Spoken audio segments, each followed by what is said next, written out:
क्या करते हैं। कल हम लोग पढ़ रहे थे जापान की कैबिनेट। कैबिनेट से रिलेटेड हमने दो तीन बातें कवर की थी। पहला जो हमारा टॉपिक था कैबिनेट से रिलेटेड वो था जापान के कॉन्स्टिट्यूशन ने जिस तरह से कैबिनेट सिस्टम को अडॉप्ट किया है उसकी विशेषताएं, फीचर्स क्या हैं, उन चीज़ों को हमने देखा था। कुल 8-9 बातें। उसके बाद जापान की कैबिनेट में जाने के लिए एलिजिबिलिटी क्या होती है, वो एक जनरल एस्पेक्ट देखा था। कैबिनेट के मेंबर्स को प्रिविलेज क्या मिले हैं वो हमने देखा था। और लास्ट बात जो कल का हमारा था टॉपिक वो था कि जापान में कैबिनेट का फॉर्मेशन कैसे होता है। तो प्राइम मिनिस्टर से शुरू करते हुए हमने लास्ट तक देखा था कि कैबिनेट का साइज क्या होता है, किस तरह से कैबिनेट की फंक्शनिंग होती है, उसको भी हमने देखा था। और जहां तक मुझे याद है लास्ट में एक पॉइंट बहुत मैं फास्ट, समय कम था तो फास्ट चला था, एक बार उसको रिपीट कर देता हूँ कि जापान में कैबिनेट की जब भी बैठक होती है, बैठक में निर्णय सर्वसम्मति से लिए जाते हैं। जितने भी मिनिस्टर्स उस बैठक में उपस्थित होते हैं सबकी एक ही ओपिनियन होती है किसी भी डिस्कशन के, या तो फेवर में या अगेंस्ट में। और अगर कैबिनेट का कोई भी मेंबर उस जनरल ओपिनियन से अलग जाता है तो उसको अपनी पोस्ट से डिजाइन देना पड़ता है। तो एक तरह से ये जो सर्वसम्मति का जो कॉन्सेप्ट है इसको मेंटेन रखने के लिए ये कहा गया है कि सभी का एक मत, एक विचार होना जरूरी है। फिर एक और बात हमने पढ़ी थी कोरम की, कि जापान के अंदर जैसे हर हर सिस्टम के अंदर अलग अलग व्यवस्थाएं होती है कि कोई भी बैठक जब कंडक्ट होगी, मीटिंग कंडक्ट होगी, तो मिनिमम कितने मेंबर्स प्रेजेंट हो कि उस मीटिंग को स्टार्ट किया जा सके। तो जापान की जब कैबिनेट की हम बात करते हैं तो कैबिनेट के बैठक या मीटिंग्स के आयोजन के लिए ऐसा कोई मिनिमम नंबर फिक्स नहीं है, कोई कोरम तय नहीं है। एक या दो या तीन कितने भी मेंबर आ जाएं, प्राइम मिनिस्टर चाहे तो उस बैठक को कंडक्ट कर सकता है। तो ये हमने एक बात कल की क्लास में यहाँ तक पढ़ा था कि कोरम क्या है कैबिनेट का। इसके बाद जो हम आज शुरू करने जा रहे हैं वो है powers and functions of cabinet, यानी कि मंत्रिमंडल की शक्तियां और कार्य क्या हैं। देखिए ये टॉपिक इसलिए महत्वपूर्ण हो जाता है क्योंकि आप लोगों को पिछली 2-3 टॉपिक से जब हम पढ़ रहे हैं, सम्राट सम्राट के बाद से जब हमने कैबिनेट स्टार्ट किया तब से हमने एक चीज गौर करी है कि जापान के अंदर कॉन्स्टिट्यूशन ने कार्यपालिका की सारी शक्तियां सम्राट को नहीं दी है, यानी कि हेड ऑफ द स्टेट को नहीं दी है। जैसे भारत में पार्लियामेंट्री सिस्टम है तो भारत में सारी शक्तियां कार्यपालिका की राष्ट्रपति के पास है। ब्रिटेन की अगर बात करें तो ब्रिटेन में सारी शक्तियां सम्राट के पास है। लेकिन जापान के कॉन्स्टिट्यूशन ने स्पष्ट क्लियरली कहा है कि सारी कार्यपालिका शक्तियां कैबिनेट के अंदर है। तो इसका मतलब क्या है कि कैबिनेट जो है वो बहुत ज्यादा इंपॉर्टेंट रोल प्ले कर रहा है एज ए एग्जीक्यूटिव के रूप में, एज कार्यपालिका के रूप में। तो उसी रूप में हम कह रहे हैं कि कार्यपालिका के कार्य या शक्तियां क्या है। तो जो पहला फंक्शन या पहली पावर हम लोग बता सकते हैं कैबिनेट की वो है लेजिस्लेटिव पावर्स, यानी कि विधायी शक्तियां। जैसे कि हम नाम से स्पष्ट समझते हैं, कार्यपालिका एग्जीक्यूटिव का काम है लॉ को इनेक्ट करना या लॉ को इन्फोर्स करना या उसको लागू क्रियान्वित करना। एग्जीक्यूशन का काम कार्यपालिका का होता है। लेकिन यहाँ पर हम बात कर रहे हैं जापान की कार्यपालिका के वो काम जो कि डायट यानी कि लेजिस्लेचर से जुड़े हुए हैं। तो ऐसे कौन कौन से काम हैं, तो उन्हीं उन्हीं चीजों को हम यहाँ देख रहे हैं कि जापान में चूंकि पार्लियामेंट्री सिस्टम है इसलिए हम किसी भी सूरत में, किसी भी कंडीशन में डायट को और कैबिनेट को अलग नहीं कर सकते। उन दोनों के बीच में एक क्लोज रिलेशन है और वो उसी क्लोज रिलेशन के बेस पर जब जब लेजिस्लेटिव फंक्शंस की बात आती है तो हम कहते हैं कि लॉ मेकिंग के अंदर, कानून निर्माण की प्रक्रिया में कैबिनेट पूरी डाइट को लीड करता है, उसका नेतृत्व और उसको गाइडेंस प्रदान करता है। अब यह इसका मतलब क्या है, देखिए जब हम लोग बात करते हैं कि बिल या विधेयक का मतलब, विधेयक कितने प्रकार के होते हैं, तो अलग अलग तरह से हम उसको कैटेगराइज कर सकते हैं। अभी मैं यहाँ आपको दो तरह के बिल या विधेयक के बारे में बताऊंगा। एक जहां जहां भी पार्लियामेंट्री गवर्नमेंट है वहां पर एक तो वो विधेयक होते हैं जो सरकार या मेजोरिटी पार्टी के द्वारा रखे जाते हैं, है ना, तो उनको कहते हैं हम सरकारी विधेयक। बिल डाइट के अंदर ही प्रेजेंट हो रहा है, लेकिन उसको प्रेजेंट करने वाला कौन है? Government executive. एग्जीक्यूटिव की तरफ से प्रस्तुत होने वाला बिल गवर्नमेंट बिल के नाम से जाना जाता है। और जो बिल अपोजिशन की तरफ से रखा जाता है उसको हम नॉन गवर्नमेंट बिल कहते हैं या गैर सरकारी विधेयक कहते हैं। अब ये तो एक कॉमन सेंस की बात है कि पार्लियामेंट्री गवर्नमेंट के अंदर जो एग्जीक्यूटिव है उसी पार्टी की मेजोरिटी डायट लेजिस्लेटिव के अंदर होती है। जापान में भी ये जिस दल की सरकार है उसका बहुमत डायट के अंदर है, तो इसीलिए ज्यादातर विधेयक उसी मंत्रिमंडल के द्वारा रखे जाते हैं, क्योंकि उन्हें विश्वास होता है कि हमारी जो मेजोरिटी है उस मेजोरिटी के बल पर हम हमारे बिल को अप्रूव करवा लेंगे, उसको पास करवा लेंगे। तो इसीलिए ज्यादातर विधेयकों को प्रस्तुत करने का काम कैबिनेट के द्वारा किया जाता है। तो इसको कहा जाता है कि कैबिनेट एक तरह से लॉ मेकिंग के फंक्शन में डाइट को लीड कर रहा है। और यहां तक कि अपोजिशन के द्वारा अगर कोई बिल रखा जाता है तो उसको भी पारित करवाना, उसको भी अप्रूवल दिलवाना, ये उसी मेजोरिटी वाली पार्टी जो कि एग्जीक्यूटिव से रिलेटेड है उसके ऊपर डिपेंड करता है। तो इस कंडीशन में हम लोग कह सकते हैं कि जापान में डायट के अंदर लॉ मेकिंग के संदर्भ में कैबिनेट लीड या एक तरह से गाइडेंस देने का काम करता है। फिर तीसरी बात जो मैं ऑलरेडी आपको बता चुका हूं कि ज्यादातर विधेयक जो है वो कैबिनेट के द्वारा रखे जाते हैं। और वो इसको हम एक दूसरे एस्पेक्ट में अगर समझें तो कैबिनेट में कौन से मेंबर्स होते हैं?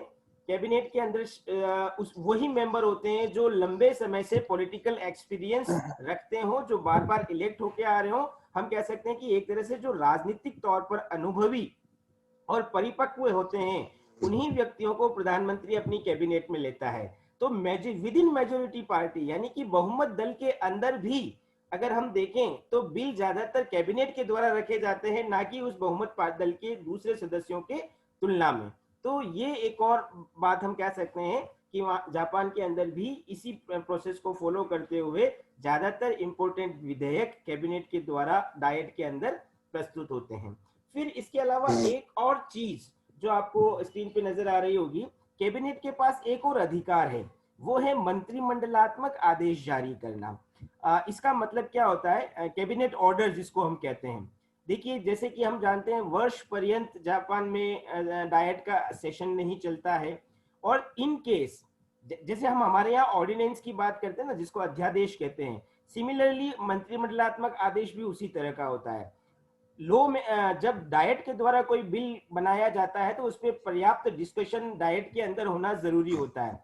लेकिन मंत्रिमंडलात्मक आदेश या कैबिनेट ऑर्डर का मतलब ये है कि कैबिनेट अगर किसी इशू पर कोई कानून की आवश्यकता महसूस कर रही है तो वो संबंधित डिपार्टमेंट या पोर्टफोलियो जिसको हम मंत्रालय कहते हैं, वो मंत्रालय अपनी फंक्शनिंग को पूरा करने के लिए, अपनी रिक्वायरमेंट को पूरा करने के लिए एक ऑर्डर जारी कर सकता है। और उस ऑर्डर का उतना ही इफेक्ट होगा जितना कि एक डाइट के द्वारा बनाए गए कानून का होता है। तो यहाँ पर हम बता सकते हैं कि डाइट के बाहर जाकर भी कैबिनेट ऑर्डर या मंत्रिमंडलात्मक आदेश जारी करने का अधिकार रखता है। तो ये एक और इंपॉर्टेंट उसका लेजिस्लेटिव पावर हम बता सकते हैं। फिर एक नई चीज आपको यहाँ जापान में देखने को मिलेगी, उसको समझने से पहले हम इंडिया के बारे में बात करते हैं।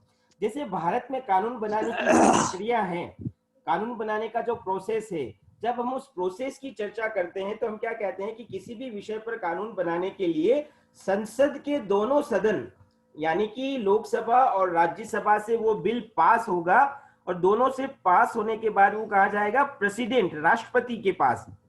और राष्ट्रपति जब उस पर सिग्नेचर करता है तो उसके बाद वो फाइनली अंतिम तौर पर कानून का रूप ले लेता है। जापान में ऐसा नहीं है। होना क्या चाहिए था कि डाइट जो भी कानून पारित करती उस कानून पर हस्ताक्षर के लिए उस सम्राट के पास जाना चाहिए, क्योंकि सम्राट क्या है? कॉन्स्टिट्यूशनल हेड है, संवैधानिक अध्यक्ष या संवैधानिक प्रमुख है। लेकिन इसको भी नजरअंदाज करते हुए जापान के कॉन्स्टिट्यूशन मेकर्स ने क्या किया? ये पावर भी कैबिनेट के पास ही रखी। यानी कि आज जब हम शोवा संविधान की बात कर रहे हैं तो शोवा संविधान में कोई भी बिल, विधेयक डायट के दोनों हाउस से अप्रूव होने के बाद कैबिनेट में एक लीगल मिनिस्टर होता है, वैध मंत्री जिसको हम कहते हैं, उसके द्वारा उस पर अप्रूवल दी जाती है, सिग्नेचर और सील लगाई जाती है, ना कि सम्राट के द्वारा ये काम किया जाता है। ये एक और यूनिक बात जो हम जापान में डाइट और कैबिनेट के संदर्भ में बता सकते हैं।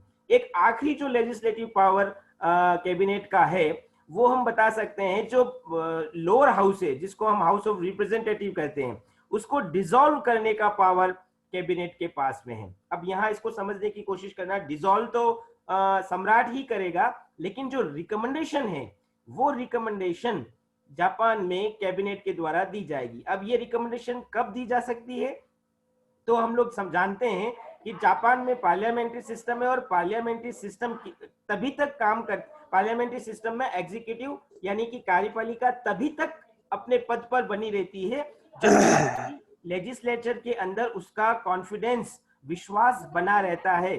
जैसे ही डायट के अंदर कैबिनेट विश्वास मत खो देती है तो हम कहते हैं ये कलेक्टिव रेस्पॉन्सिबिलिटी के तहत पूरी की पूरी कैबिनेट को अपनी पोस्ट से रिजाइन करना पड़ता है। और जब ऐसी कंडीशन में कि कॉन्फिडेंस खोने के बाद कैबिनेट को अपनी पोस्ट से रिजाइन करना पड़ता है, ऐसी कंडीशन में कैबिनेट के पास ये पावर होता है कि वो अपने हाउस को यानी कि हाउस ऑफ रिप्रेजेंटेटिव को भंग करने की, डिसॉल्व करने की सिफारिश सम्राट से कर सकता है। और जब ऐसी सिफारिश कैबिनेट करता है तो सम्राट उसको इनकार नहीं कर सकता, वो अनिवार्यतः उस हाउस को भंग करने की घोषणा कर देता है। और जब हाउस भंग होता है तो फिर नए इलेक्शन होते हैं। तो कहने का मतलब प्रतिनिधि सभा को भंग करने का जो पावर है वो भी जापान में कैबिनेट के पास आ जाता है। ये एक पहला हम कैबिनेट का पावर विधायी पावर के रूप में बता सकते हैं। अब हम बात करते हैं उसकी दूसरी शक्ति क्या है, कैबिनेट का दूसरा फंक्शन या दूसरा पावर क्या है, तो हम बता सकते हैं वो है एडमिनिस्ट्रेटिव पावर्स, प्रशासनिक शक्तियां। इसको मैंने थोड़ा सा अलग रूप में एक वर्ड यूज किया है। जनरली हम लोग कहते हैं एग्जीक्यूटिव पावर्स, कार्यपालिका शक्तियां, लेकिन अभी यहाँ पर हमने एक नए वर्ड को यूज किया है, वो है एडमिनिस्ट्रेटिव पावर। मतलब वही है कि जापान में कार्यपालिका का मुख्य काम क्या है, कानूनों को लागू करना, उनकी क्रियान्विति करना। और ये जो पूरा फंक्शन है इसको मोटे तौर पर हम प्रशासन के साथ जोड़ सकते हैं, इसीलिए हम इसको प्रशासनिक शक्तियों के रूप में भी समझ सकते हैं। इसमें हम कुछ आर्टिकल का अगर जिक्र करें तो हम, जैसे मैंने अभी शुरू में कहा था, आर्टिकल 4 में साफ कहा गया है कि सम्राट के पास किसी प्रकार की कार्यपालिका शक्तियां नहीं होगी, यानी कि सम्राट को पूरी तरह से कार्यपालिका शक्तियों से किया गया है। तो वो कार्यपालिका शक्तियां कौन यूज कर रहा है, कैबिनेट यूज कर रहा है, यानी कि जितने भी कानून हैं उन कानूनों को एग्जीक्यूट करने का पावर जो है वो जापान के अंदर कार्यपालिका के मंत्रिमंडल के पास है। और 65 में इस बात को, आर्टिकल 65 जो है उसमें इस बात को और स्पष्ट तौर पर मेंशन किया गया है कि सारी की सारी कार्यपालिका शक्तियां मंत्रिमंडल में और मंत्रिमंडल के मुखिया होने के नाते प्रधानमंत्री में निहित होगी। तो ये आर्टिकल 65 जो टोटली कार्यपालिका के बारे में, कार्यपालिका शक्तियों के बारे में मुख्य मंत्रिमंडल को सर्वे सर्वा या सुप्रीम बनाता है। फिर आगे जब हम आर्टिकल 73 की बात करते हैं तो आर्टिकल 73 में एक बात कही गई है, और वो बात ये है कि जो एडमिनिस्ट्रेशन है पूरे देश का, उस एडमिनिस्ट्रेशन से रिलेटेड फंक्शंस, जिसको हम एडमिनिस्ट्रेटिव का फंक्शंस कह सकते हैं, उनके साथ साथ डायट जो भी कानून बना रही है वो, कैबिनेट जो भी कैबिनेट ऑर्डर जारी कर रही है वो, और राज्य को चलाने के लिए और जितने भी फंक्शंस की आवश्यकता होगी वो सारे के सारे फंक्शंस कैबिनेट के द्वारा किए जाएंगे। यानी कि आर्टिकल 73 एडमिनिस्ट्रेशन के संबंध में कैबिनेट को एक सुपर पावर देता है। तो ये एक और आर्टिकल जिसका हम एडमिनिस्ट्रेटिव पावर के रूप में जिक्र कर सकते हैं। फिर आगे कुछ और चीजों की चर्चा हम बता सकते हैं कि जापान के अंदर फॉरेन अफेयर्स यानी कि विदेश मंत्रालय से जुड़े हुए जितने भी कार्य हैं, चाहे दूसरे देशों के साथ जितने भी डिप्लोमेटिक रिलेशंस बनाने हैं या नहीं बनाने हैं, किस तरह के रिलेशन मेंटेन करने हैं, ये सारे अफेयर्स, फॉरेन अफेयर्स डिसाइड करने का अधिकार जापान में सिर्फ और सिर्फ कैबिनेट के पास में है।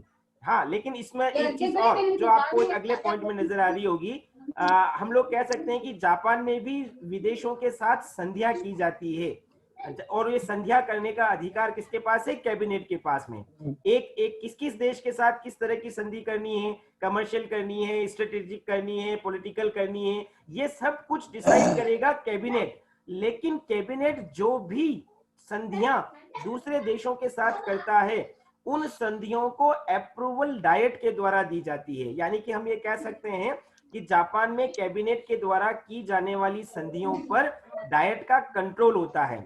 आप रिकॉल करो इस बात को, जब हम अमेरिका की बात कर रहे थे, सेम अमेरिका में भी है। अमेरिका में भी कार्यपालिका संध्या करती है, लेकिन उस पर स्वीकृति कौन देता है? सीनेट, जो कि वहां की लेजिस्लेटिव का एक हाउस है। और जापान का कॉन्स्टिट्यूशन किसने बनाया?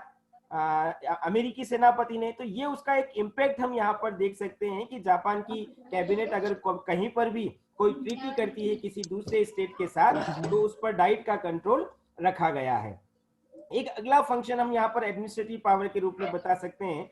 जितनी भी पब्लिक सर्विसेज है जापान में, नागरिक सेवाएं हैं, उन पब्लिक सर्विसेज का मैनेजमेंट पूरी तरह से जापान की कैबिनेट के द्वारा डिसाइड किया जाता है। यानी कि अगर पब्लिक सर्विस का मतलब क्या होता है, पहले हम उसको समझ लेते हैं। जैसे फॉर एग्जांपल हमारे यहाँ पर हम बात करते हैं सिविल सर्विसेज की। अगर सेंट्रल लेवल पर बात करते हैं तो आईएएस, आईपीएस, आईएफएस और उससे जुड़े हुए जितने भी जो अलग सेंट्रल गवर्नमेंट की जो पोस्ट है, जिसमें पोस्टल सर्विसेज, रेलवे सर्विसेज या अदर टैक्स, इनकम टैक्स के अंदर अलग अलग एरियाज के अंदर जाकर जो काम करते हैं, वो जो पब्लिक से रिलेटेड फंक्शंस हैं, वो पब्लिक सर्विसेज या सिविल सर्विसेज के अंतर्गत हम मोटे तौर पर काउंट कर सकते हैं। सिमिलरली इसी तरह की व्यवस्था स्टेट के अंदर भी होती है।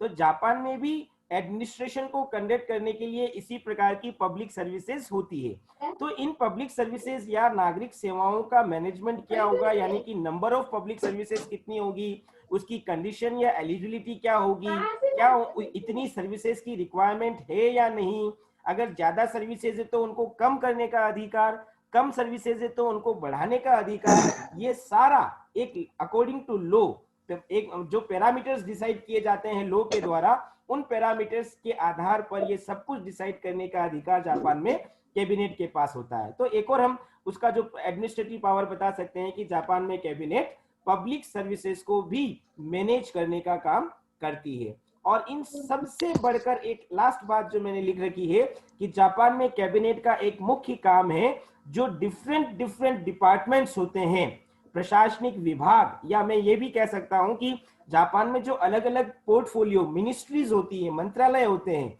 उन मंत्रालयों के बीच में कोऑर्डिनेशन का काम भी कैबिनेट के द्वारा किया जाता है। फॉर एग्जांपल हम दो डिपार्टमेंट्स की बात करते हैं। सब एक डिपार्टमेंट है फाइनेंस मिनिस्ट्री यानी कि वित्त मंत्रालय, और दूसरा डिपार्टमेंट है डिफेंस मिनिस्ट्री या रक्षा मंत्रालय। अब सपोज करो कि देश की रक्षा के लिए डिफेंस मिनिस्ट्री ने डिसीजन लिया कि हमको लड़ाकू विमान खरीदने हैं, और विमान खरीदने के लिए हमको 5,000 करोड़ रुपए की आवश्यकता रहेगी। तो अब ये 5,000 करोड़ रुपए उनको देगा कौन?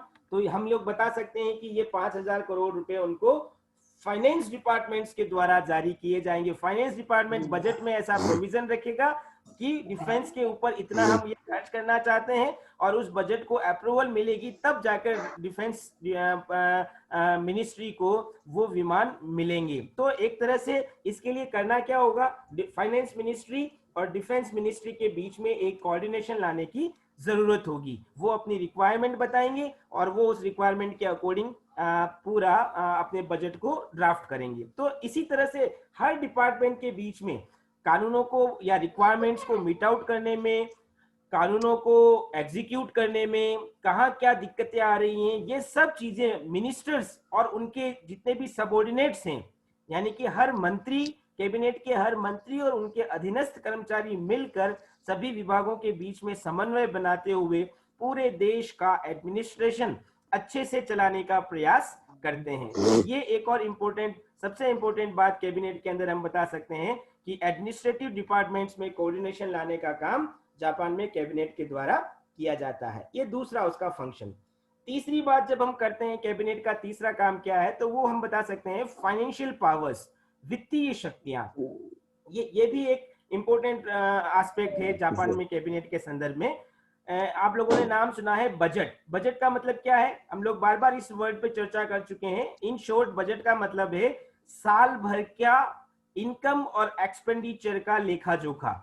मतलब गवर्नमेंट या स्टेट की इनकम कहां से होगी और स्टेट एक्सपेंडिचर कहां कहां करेगा, इसका जो प्री अनुमान है वो प्री अनुमान बजट कहलाता है। तो जापान में बजट के ऊपर जो कंट्रोल है वो कंट्रोल डाइट का है। हम लोग डाइट पढ़ेंगे तब उसमें और क्लियर इसको देखने की कोशिश करेंगे। कंट्रोल कैसे, अब इसके लिए हम बात करते हैं पहले बजट बनाएगा कौन। तो बजट बनाने का काम कैबिनेट के द्वारा किया जाता है। जो फाइनेंस मिनिस्ट्री होती है, वित्त मंत्रालय, ये उसका दायित्व है कि नेक्स्ट फाइनेंशियल ईयर यानी कि अगले वित्तीय वर्ष में जापान का, पूरे देश का राष्ट्रीय बजट किस तरह का होगा, कितना इनकम होगा, कितना एक्सपेंडिचर होगा, रेवेन्यू कहां कहां से आएगी, कहां कहां पे खर्च होगी, ये सब कुछ एस्टीमेट बजट के अंदर कैबिनेट के द्वारा रखा जाता है, बनाया जाता है। और जब बजट बनकर तैयार हो जाता है तब कैबिनेट के द्वारा ही वो बजट डाइट में डिस्कशन के लिए रखा जाता है। तो यहां तक यानी कि बनाने से लगाकर डाइट में प्रस्तुत करने तक का जो जिम्मा है वो कैबिनेट का है। अब डाइट के अंदर फिर सेकंड लेवल पर जब जो हमने सबसे फर्स्ट पॉइंट में लिखा है, डाइट के अंदर उस बजट के ऊपर डिस्कशन होता है कि कैबिनेट ने किस तरह से इसमें क्या क्या प्रावधान सही किए हैं, क्या क्या गलत किए हैं, क्या क्या और ऐड करने चाहिए, बजट में क्या क्या प्रोविजंस रिमूव करने चाहिए। एक पर्याप्त डिस्कशन डाइट में होता है और डाइट की अप्रूवल के बाद ही, मतलब डाइट जब बजट को पास कर देता है उसके बाद ही कैबिनेट उस बजट के अकॉर्डिंग काम करती है। तो ये एक इंपॉर्टेंट पार्ट है कि डाइट के द्वारा बजट को पास कराना जरूरी है।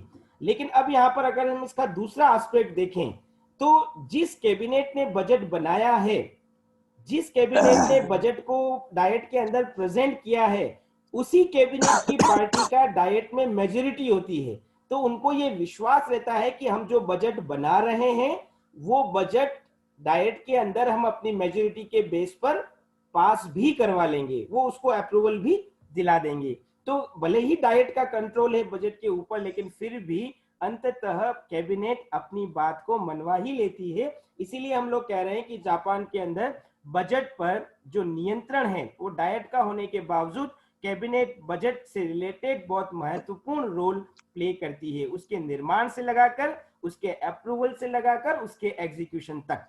तो ये पहली बात जो हम बजट से रिलेटेड बता सकते हैं। दूसरी बात, जापान की जितनी भी आर्थिक नीतियां हैं, आप लोगों को पता है कि 1945 में जब परमाणु बम जापान के ऊपर गिरा था तो जापान पूरी तरह से नष्ट हो गया था। और आज एशिया का ये एक छोटा सा देश, एशिया का एक छोटा सा देश डेवलप्ड कंट्रीज के अंदर शामिल होने वाला है। तो इसका मतलब क्या है कि जापान ने एक मतलब औद्योगिक तौर पर विज्ञान के क्षेत्र में इतनी ज्यादा तरक्की की है कि उन्होंने अपनी पूरी व्यवस्था को बदल कर रख दिया है। अब न तो वो पिछड़े राष्ट्र हैं, न वो विकासशील राष्ट्र हैं, न तो वो बैकवर्ड स्टेट्स की कैटेगरी में आ रहे हैं और ना ही डेवलपिंग, अब वो डेवलप्ड स्टेट की कैटेगरी में आ रहे हैं। तो इसके पीछे कारण क्या है कि वहां की जो इकोनॉमिक पॉलिसियां हैं, आर्थिक नीतियां, कि किस तरह से देश को आगे बढ़ाया जाएगा, किस तरह से लोगों का जीवन स्तर सुधारा जाएगा, किस तरह से जीडीपी का सुधार किया जाएगा, ये सब कुछ जापान में कैबिनेट के द्वारा तय किया जाता है। एक तरह से हम कह सकते हैं सारी इकोनॉमिक पॉलिसीज पर कैबिनेट का कंट्रोल रहता है। तो ये एक अगला पावर हम बता सकते हैं जापान में, फाइनेंशियल पावर, जो कि कैबिनेट का है। नेक्स्ट अगली एक और फंक्शन या एक और पावर्स जिसकी हम बात करते हैं जापान में, वो है जुडिशियल पावर यानी कि न्यायिक शक्तियां। हालांकि न्यायिक काम न्यायपालिका का होता है, लेकिन जापान में कैबिनेट भी कुछ जुडिशियल पावर्स रखती है, कुछ जुडिशियल फंक्शंस हैं। फॉर एग्जांपल आर्टिकल 73 में क्षमादान का अधिकार है। हम लोग हमेशा पढ़ते हैं कि क्षमादान का अधिकार कॉन्स्टिट्यूशनल हेड के पास होता है। जैसे भारत में राष्ट्रपति के पास है, ब्रिटेन में भी सम्राट के पास है, लेकिन जापान में जब हम बात करते हैं तो जुडिशरी अगर किसी को पनिश कर रही है तो उस पनिशमेंट को पूरी तरह से माफ करना या उसमें कटौती करना या उसको पोस्टपोन करना, स्थगित करने का काम, ये सारे डिसीजन लेने का काम जापान में कैबिनेट के द्वारा किए जाते हैं। और जब कैबिनेट इस प्रकार की समाधान की शक्ति का उपयोग कर लेती है तो सम्राट केवल उसको वेरीफाई करने का काम करता है। यानी कि कॉन्स्टिट्यूशनल हेड होने के नाते सम्राट समाधान की शक्ति नहीं रखता है, बल्कि जापान में समाधान देने का न्यायिक कार्य कैबिनेट के द्वारा किया जाता है। ये उसका पहला न्यायिक फंक्शन। दूसरी बात, हम एक और चीज कह रहे हैं कि जो फंडामेंटल राइट्स हैं जो आप लोगों ने पढ़ा अनुच्छेद 10 से लगाकर 40 तक, अगर उनका कहीं पर उल्लंघन होता है तो उनकी रक्षा करने का काम तो न्यायपालिका के पास है न्यायिक पुनरावलोकन के तहत। लेकिन उन फंडामेंटल राइट्स को लोगों के बीच में किस तरह से इस्टेब्लिश करवाना है, कैसे उनकी इंपॉर्टेंस को प्रेजेंट करना है, एक तरह से फंडामेंटल राइट्स को स्थापित करने का, लोगों के बीच में उनकी गरिमा को बनाए रखने का काम कैबिनेट के द्वारा किया जाता है। तो ये एक और उसका हम बता सकते हैं दूसरा जुडिशियल फंक्शन। फिर तीसरी बात, आर्टिकल 6 के अंदर एक कहा गया है जो सुप्रीम कोर्ट है, उस सुप्रीम कोर्ट के चीफ जस्टिस का मनोनयन वो भी कैबिनेट के द्वारा किया जाएगा। और ना केवल चीफ जस्टिस का, बल्कि जितनी भी जो अदर जजेस हैं, दूसरे न्यायाधीश हैं, उन दूसरे न्यायाधीशों की नियुक्ति भी जापान में कैबिनेट के द्वारा की जाती है। अच्छा देखो, मैंने यहाँ दो अलग अलग पॉइंट्स लिखे हैं। आप सोच सकते हो कि दोनों को एक साथ भी लिखा जा सकता है, लेकिन उसके पीछे रीजन क्या है कि जब चीफ जस्टिस की नियुक्ति होती है तो वो नियुक्ति सम्राट के द्वारा की जाती है, लेकिन वो व्यक्ति कौन होगा ये डिसाइड कैबिनेट के द्वारा किया जाता है। यानी कि चीफ जस्टिस को अपॉइंट करने में सम्राट और कैबिनेट दोनों का रोल होता है। लेकिन जब हम अदर जजेस की बात करते हैं तो अदर जजेस को अपॉइंटमेंट में, उनकी नियुक्तियों में सम्राट गायब हो जाता है, केवल और केवल कैबिनेट का रोल ही इंपॉर्टेंट रहता है। तो ये कुछ जुडिशियल फंक्शंस हैं जो हम जापान में कैबिनेट के संदर्भ में बता सकते हैं। एक आखिरी पावर जो हम कैबिनेट की बता सकते हैं जापान में, वो है इमरजेंसी पावर्स या आपातकालीन शक्तियां। आपातकालीन या इमरजेंसी पावर्स का मतलब क्या है? यानी कि जब देश के ऊपर कोई क्राइसिस आ जाए, कोई संकट आ जाए, तो उस संकट का समाधान करने का काम या उस संकट से मुक्ति दिलाने का दायित्व किसका होगा? तो हम बता सकते हैं जापान में ये दायित्व, ये रेस्पॉन्सिबिलिटी कैबिनेट के पास है। अब ये क्राइसिस किस किस तरह का हो सकता है? तो हम बात कर सकते हैं सबसे पहले नेचुरल डिजास्टर अगर आ गया, प्राकृतिक आपदाएं आ गई। प्राकृतिक आपदाओं में हम क्या कह सकते हैं? भूकंप आ गया, बाढ़ आ गया, या इस तरह से और कोई महामारी आ गई जिसके ऊपर मानव का कोई कंट्रोल नहीं है। तो ऐसे नेचुरल डिजास्टर में जो लॉस हो रहा है, पब्लिक का लॉस हो रहा है, सोसाइटी का लॉस हो रहा है और नेशन का जो लॉस हो रहा है, उससे कैसे उसका समाधान किया जाए, ये देखने का काम जापान में कैबिनेट का है। दूसरी बात, अगर कोई आक्रमण हो जाए, वो कोई बाहर का संकट आ जाए, कोई कहीं से थ्रेट मिले या देश की सीमाओं को कोई खतरा हो, चाहे वो एक्सटर्नल हो चाहे इंटरनल, अंदर भी कोई आंतरिक अशांति या उपद्रव उत्पन्न हो जाए, तो ऐसी स्थिति में भी राष्ट्र को उस संकट से बाहर कैसे निकाला जाए, किन पॉलिसीज को बनाया जाए, कौन से एक्शन लिए जाएं, ये सारा काम जापान में मंत्रिमंडल के द्वारा किया जाता है। और एक और बात जिसको हम कह रहे हैं वो है फाइनेंशियल इमरजेंसी, कि अगर जैसे कि पिछले कुछ वर्षों में हम पूरे वैश्विक तौर पर देख रहे हैं और अभी भी कोरोना के कारण हम देख रहे हैं कि हर देश की जीडीपी गिर रही है, एक प्रकार का फाइनेंशियल क्राइसिस, वित्तीय संकट हर देश के अंदर आ रहा है। तो कैसे हर देश के इस वित्तीय संकट को समाधान किया जाए, इसकी जिम्मेदारी कैबिनेट की होती है। तो जापान में भी हम बता सकते हैं कि जब भी इस प्रकार का फाइनेंशियल क्राइसिस आता है तो उस फाइनेंशियल क्राइसिस से समाधान या मुक्ति पाने की जो जिम्मेदारी है वो कैबिनेट की होती है। तो ये इमरजेंसी पावर्स के संदर्भ में भी हम जापान में कैबिनेट को सुप्रीम बता सकते हैं। मतलब कहीं पर भी कॉन्स्टिट्यूशन में ये नहीं कहा गया है कि इमरजेंसी पावर सम्राट के पास होगी, जैसे इंडिया के अंदर कहा गया है कि आपातकालीन शक्तियां राष्ट्रपति के पास है।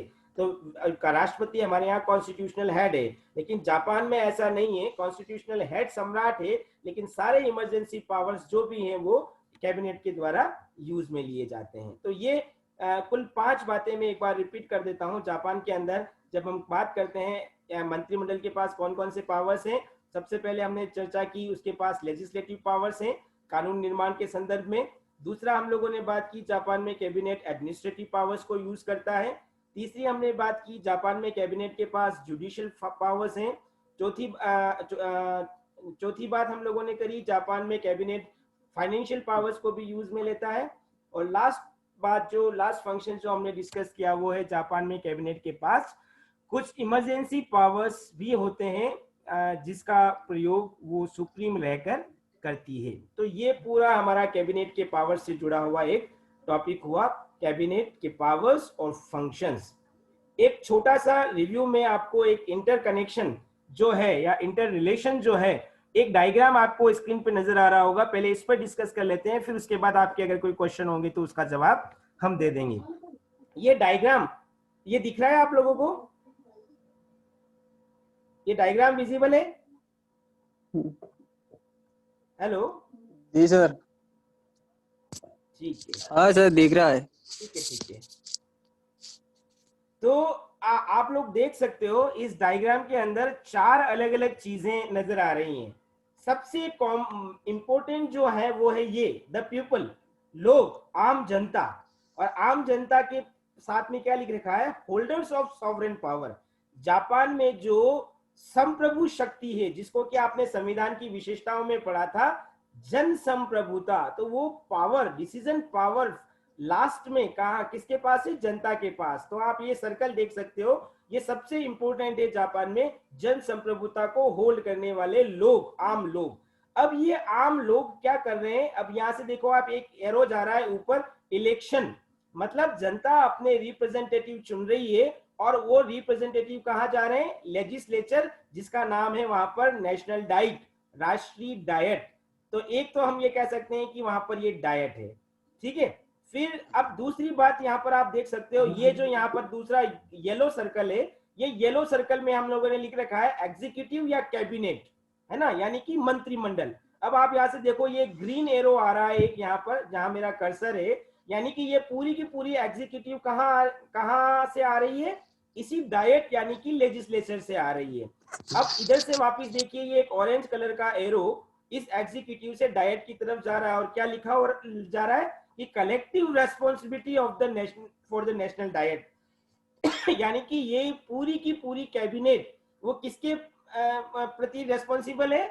डाइट के प्रति पूरी तरह से रेस्पॉन्सिबल है। और यही लोग, ये कैबिनेट ही ऐसी है जो कि पूरी तरह से कानून के निर्माण में और कानून के क्रियान्वयन में महत्वपूर्ण भूमिका निभाती है। तो ये दो एरो जो दोनों तरफ से आ रहे हैं और जा रहे हैं, एक ग्रीन एरो जो डाइट से कैबिनेट में आ रहा है, एक ऑरेंज एरो जो कैबिनेट से डाइट में जा रहा है। तो ये इन दोनों के रिलेशंस को बता रहा है। अब अच्छा, अब यहाँ पर एक आप और देखो, ये जो कॉमन है, पब्लिक, कॉमन मैन, जो बीच सेंटर में है, यहाँ से एक एरो जा रहा है एग्जीक्यूटिव की तरफ, और आपको लिखा हुआ दिख रहा होगा पब्लिक ओपिनियन। यानी कि ये जो कैबिनेट काम कर रही है, ये जनता के रिप्रेजेंटेटिव हैं। सबसे पहले ये इनको रिप्रेजेंटेशन कहाँ मिला? डाइट के अंदर, और डाइट से इनको रिप्रेजेंटेशन कहाँ मिला? एग्जीक्यूशन के अंदर, एग्जीक्यूटिव के अंदर। तो इसीलिए इनकी जिम्मेदारी क्या है कि ये पब्लिक ओपिनियन के अकॉर्डिंग काम करे। तो ये एक और रिलेशन है जनता और एग्जीक्यूटिव के बीच में। अच्छा, ये तीसरा जो ब्लू सर्कल दिख रहा है आपको, ये ब्लू सर्कल है वहां पर जुडिशरी, यानी कि सुप्रीम कोर्ट की हम बात कर रहे हैं। अब सुप्रीम कोर्ट से रिलेटेड भी आप देखो कि इनके आपस के बीच में भी किस प्रकार का रिलेशन है। एक ये ग्रीन एरो आ रहा है, और इस ग्रीन एरो के संदर्भ में हम बता सकते हैं कि ये जुडिशरी के जितने भी जजेस हैं, इन जजेस का अगर काम सही नहीं है, अगर ये कॉन्स्टिट्यूशन के अकॉर्डिंग काम नहीं कर रहे हैं, तो डाइट इनको इम्पीचमेंट प्रोसेस, महाभियोग की प्रक्रिया से हटा सकती है। तो एक तरह से ये रिलेशन है डाइट का और जुडिशरी के बीच में। इसी तरह से आप देखिए, ये एक ब्लू एरो जा रहा है जो जुडिशरी से निकलकर डायट की तरफ जा रहा है। इसका मतलब क्या है कि कानून बनाने का काम जापान में डायट का है, लेकिन उसको रिव्यू करने का काम, जुडिशियल रिव्यू के तहत रिव्यू करने का जो काम है वो जुडिशरी के पास है। तो दोनों का एक दूसरे के ऊपर कंट्रोल यहाँ पर हम देख सकते हैं। फिर यहाँ पर आप फिर देखो, एक ये जो जनता है बीच में, इसका भी एक एरो जुडिशरी की तरफ जा रहा है। आप लोग याद करो, हमने पिछली क्लास में पढ़ा था कि जजेस की जो नियुक्तियां हैं वो नियुक्तियां कैबिनेट करती है सम्राट के माध्यम से। तो वो नियुक्तियां सही है या नहीं, उनको रिफरेंडम या लोक मत संग्रह के माध्यम से उनकी पुष्टि करने का काम कौन कर रहा है? जनता कर रही है। तो एक तरह से हम कह सकते हैं कि जुडिशरी के ऊपर जनता का भी कंट्रोल है, इसीलिए ये एरो यहाँ पर आ रहा है। अब हमारे लिए केवल दो बातें बच गई है, ये लास्ट जुडिशरी और एग्जीक्यूटिव के बीच का ये जो इंटर रिलेशन है इसको समझने की। तो आप देखिए, पहले एक एरो ये एग्जीक्यूटिव से ऑरेंज कलर का एरो आ रहा है जुडिशरी की तरफ। इसका मतलब क्या है कि जुडिशरी के जितने भी जजेस हैं उन जजेस का अपॉइंटमेंट किसके द्वारा किया जा रहा है? एग्जीक्यूटिव के द्वारा किया जा रहा है। यानी कि जुडिशरी खुद तय नहीं कर रही है कि हमारे जजेस कौन होंगे। तो एक उनकी अपॉइंटमेंट, उनकी नियुक्तियां, उनकी संख्या, उनके बारे में डिसीजन लेने का अधिकार एग्जीक्यूटिव का है। लेकिन यहाँ पर फिर देखिए, एक जुडिशरी की तरफ से एरो जा रहा है कैबिनेट की तरफ से, और हम लोग पढ़ सकते हैं, लिख रखा है review of the constitutionally of orders, regulation and official acts. यानी कि एग्जीक्यूटिव जो भी काम कर रही है, जो भी ऑर्डर जारी कर रही है, उन सब का रिव्यू करने का काम जापान में जुडिशरी करती है। तो आप ये देख सकते हो कि जापान के अंदर जनता का तीनों अंगों से संबंध है, डायट से भी है, एग्जीक्यूटिव से भी है, जुडिशरी से भी है। तीनों अंग भी आपस में एक दूसरे से इंटरकनेक्टेड हैं। तो इस पूरे डायग्राम को बेस बनाकर हम क्या कह सकते हैं कि जापान के अंदर शक्ति पृथक्करण होते हुए भी, यानी कि जो सिस्टम अमेरिका में है, एक दूसरे को कंट्रोल करने का राइट, एक दूसरे पर कंट्रोल करने की स्थिति जापान के कॉन्स्टिट्यूशन ने एस्टेब्लिश की गई है। यानी कि हम कह सकते हैं कि वहां पर चेक एंड बैलेंस भी इनडायरेक्टली कॉन्स्टिट्यूशन के द्वारा रखा गया है। तो ये एक इंटर रिलेशन जो जापान के अंदर हम विभिन्न जो ऑर्गन है उनके बारे में बता सकते हैं।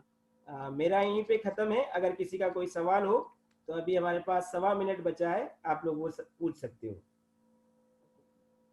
तनिषा, हर्ष, चंचल, जगदीश, कोई सवाल?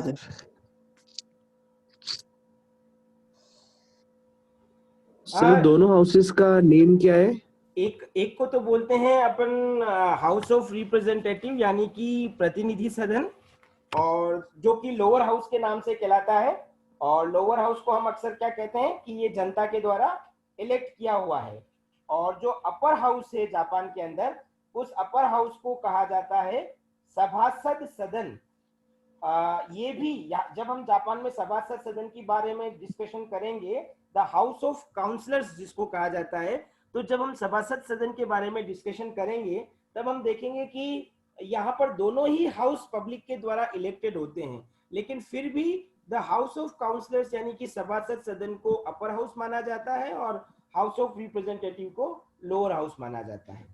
तो ये पावरफुल कौन सा है लेजिस्लेचर जो जापान में हम बता सकते हैं। और कोई पावरफुल कौन सा है सर? तनिषा, चंचल,